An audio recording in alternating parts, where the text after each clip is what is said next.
Hi everybody, welcome to Zero Sum. Zero Sum is an online academy where we teach, guide and motivate those who are aspiring for various competitive exams in India through various quality study material and audiovisual presentations. আজকে আমাদের সাথে আছে অভিষেক ব্যানার্জি 2014 ব্যাচের WBCS group A officer. Abhishek, welcome to our show. Thank you.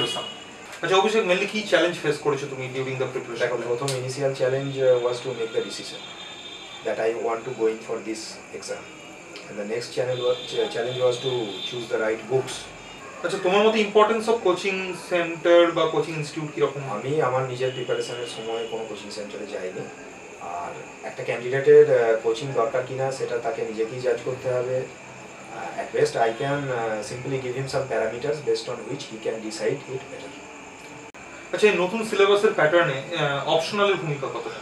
দেখো, নতুন সিলেবাসে optional subject একটা করে দেওয়া হয়েছে এবং সেটাও শুধুমাত্র এবি গ্রুপের ক্যান্ডিডেটদের জন্য। But nevertheless optional plays a very crucial role even in the change scenario.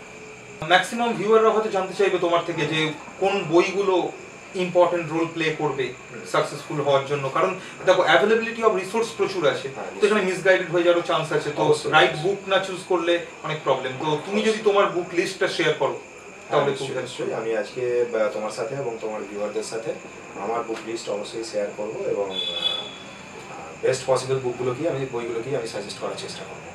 আচ্ছা অভিষেক, যখন এই মফস্বল এবং কলকাতার একাডেমিক ব্যাকগ্রাউন্ডের কথা আসে, মানে ছেলেমেয়েরা হয়তো মফস্বলের ছেলেমেয়েরা মনে করে যে একাডেমিক্যালি তারা পুয়ার, অ্যাটলিস্ট পুয়ারার দেন কলকাতার ছেলেমেয়েরা, তো সেই ক্ষেত্রে তোমার দেখো এরকম একটা নোশন ফিউচার অ্যাসপিরেন্টের মধ্যে আছে, এটা আমিও জানি, এর আগেও অনেকে আমাকে এই জাতীয় কোশ্চেন করেছে, কিন্তু আমি বলবো যে it is absolutely A myth,